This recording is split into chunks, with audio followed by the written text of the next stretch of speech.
श्रीनाथ जी गुरु गोरखनाथ जी के चरणों में आदेश आदेश आदेश। महामाई महाकाली भैरव बाबा भगवान दत्तात्रेय जी नवनाथ 84 सिद्धों के चरणों में आदेश आदेश आदेश। अलख निरंजन हर हर महादेव।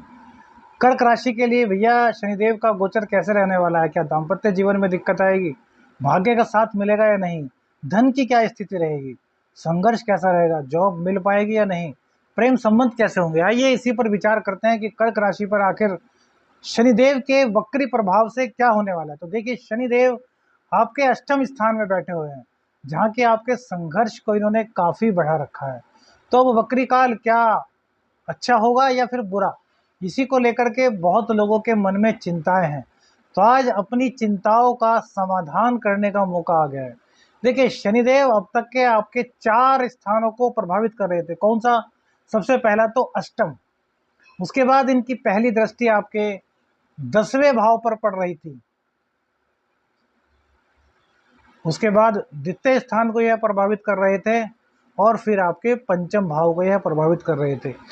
तो इन तीनों स्थानों को लेकर जो दिक्कत बनी हुई थी वो दिक्कत तो अभी भी रहेंगी हल्की फुल्की, लेकिन अब शनिदेव की पावर बहुत ज़्यादा बढ़ने वाली है 17 जून से। तो इसके कारण क्या होगा, इनके 2 भाव यानी कि जहाँ बैठे हैं उससे पहला भाव और जहाँ बैठे हैं उससे अगले भाव, उन दोनों का फल देना आपको शुरू कर देंगे। तो भैया अब भाग्य का साथ आपका मिलना शुरू हो जाएगा, जो अब तक आपको प्राप्त नहीं हो रहा था, और इसी के साथ साथ सप्तम का प्रभाव भी आपको मिलना शुरू हो जाएगा, जो कि अब तक नहीं मिल पा रहा था। तो कैसे कैसे क्या प्रभाव होगा? देखिए, सबसे पहले शनिदेव अष्टम में बैठते हैं तो आयु की बढ़ोतरी करते हैं। यदि कोई ऐसी हालत में था कि डॉक्टर कह रहे थे कि भैया वो ज़्यादा जिंदगी नहीं है, तो शनिदेव जिनके भी कर्क राशि वालों के हैं, कर्क राशि यदि उनकी है जो बीमार थे, तो अब उनको संजीवनी मिलने वाली है, क्योंकि शनिदेव की स्थिति बहुत मजबूत होने वाली है। अब तीसरी दृष्टि से वो जो कि शत्रु राशि में देख रहे हैं, भाई शनिदेव एक जो राशि है वो शनिदेव की शत्रु राशि है, अर्थात यहाँ पर शनिदेव नीच के हो जाते हैं, सूर्य देव की राशि है। तो व्यापार को लेकर के आपके उसमें थोड़ी बहुत दिक्कत चल रही थी, तो वो दिक्कत अभी भी बदस्तूर जारी रहेंगी, लेकिन संघर्ष के बाद आपको सफलता मिल जाएगी। क्यों? क्योंकि भाग्य का साथ मिल रहा है। तो जितनी दिक्कतें पहले व्यापार को चलाने में आ रही थी, अब उससे दिक्कतें बहुत कम रह जाएंगी, या यूँ कहें कि पहले 80% दिक्कत थी, तो अब वो दिक्कतें छोटी होकर के कुल 20% हो जाएंगी।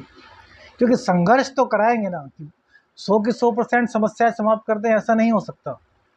शनिदेव का कार्य है संघर्ष कराना। अष्टम में बैठ करके शनिदेव बहुत संघर्ष कराते हैं, तो इसी वजह से जो व्यापार में दिक्कतें आ रही थी वो काफ़ी कम हो जाएंगी। अब धन स्थान, वो राशि भी शत्रु राशि है, सूर्य देव की राशि है। 10वें को देख रहे थे, वो मंगल देव की राशि हुई, अब सूर्य देव की राशि को देख रहे हैं। तो कुटुंबी जनों से कहीं ना कहीं मतभेद आपका चल रहा था, आंखों को लेकर के आप परेशान थे, आंखों की दिक्कत आपको सता रही थी, सिर में दर्द की दिक्कत आपको थी, कुटुंबी जनों से मतभेद हो रहा था, जो आपने धन संचय किया हुआ था वो अब धीरे धीरे आपके हाथ से निकल रहा था, छिटक रहा था। तो अब यहाँ भी आपको भाग्य की बदौलत काफ़ी लाभ मिलने वाला है, अर्थात कुटुंबी जनों से मतभेद था तो काफ़ी कम हो जाएगा। वो समझेंगे कि नहीं यार, यह लड़का कहीं ना कहीं अपने काम की मजबूरी में या फ्रस्ट्रेशन के कारण कुछ हमसे बदजुबानी कर गया, लेकिन लड़का या लड़की ऐसा नहीं है।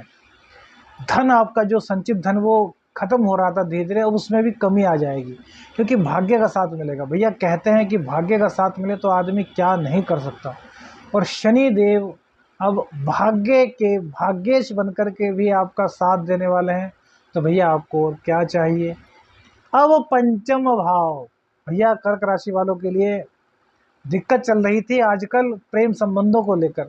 लगभग 2-3 महीने में तो आपके काफ़ी ब्रेकअप वगैरह हुए होंगे, कई लोगों ने आपको धोखा दिया होगा। तो अब इसमें भी कमी आने वाली है, क्योंकि भाग्य का साथ मिल रहा है। और दूसरी बात, मंगल देव जो है वो बुध के नक्षत्र में आ गए हैं, और बुध देव आपकी कुंडली में 12वें के और तीसरे के स्वामी होते हैं। तो आपका पराक्रम बढ़ जाएगा।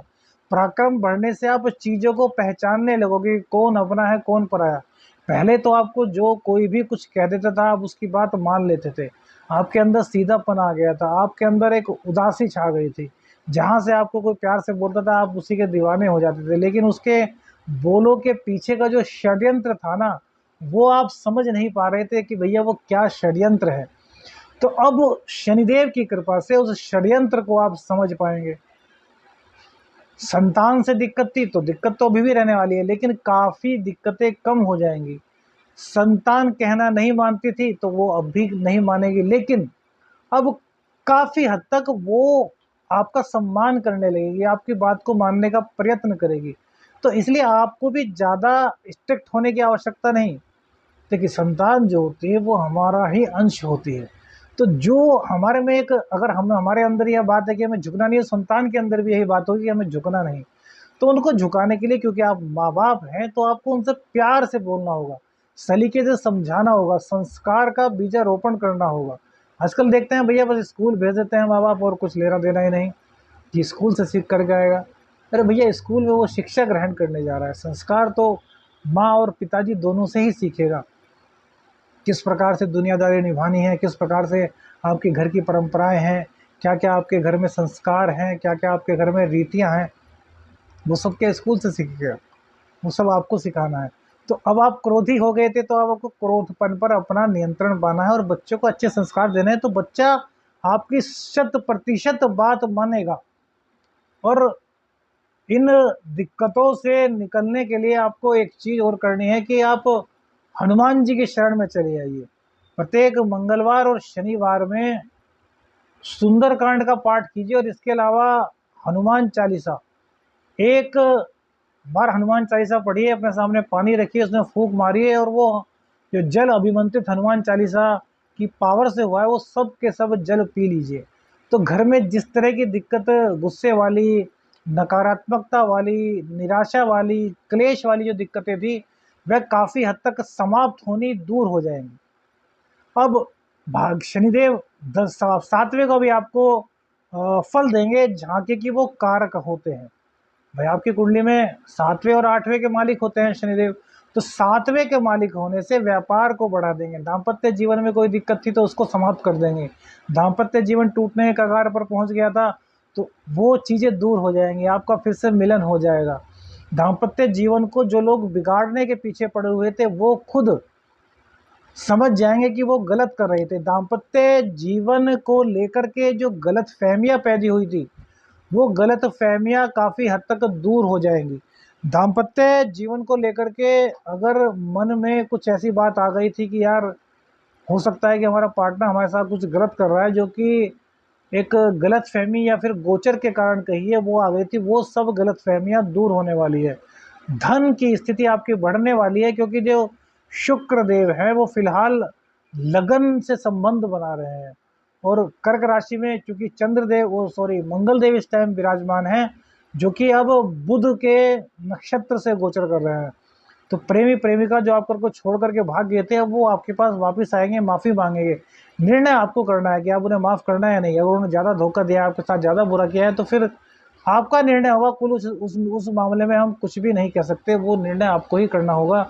बस इतना ध्यान रखना है कि आपको हनुमान जी की आराधना नहीं छोड़नी, सुंदरकांड का पाठ नहीं छोड़ना, और महीने में कम से कम एक बार तो शनिवार में हनुमान जी को चोला चढ़ाइए। चोला चढ़ाने का मतलब होता है कि जो चमेली का तेल होता है उसमें हनुमान सिंदूर डाल करके उसका एक पेस्ट बना लीजिए और कॉटन से, साफ कॉटन से, जय सिया राम जय हनुमान, जय सिया राम जय हनुमान का पाठ करते हुए कॉटन से वो लेप जो है ना हनुमान जी के पूरे शरीर पर लेपित कीजिए और हनुमान जी से कहिए कि मेरी सारी विपदाओं को, बाधाओं को दूर करो। बस इतना करेंगे तो आपके सारे संकट दूर हो जाएंगे। आदेश आदेश अलख निरंजन।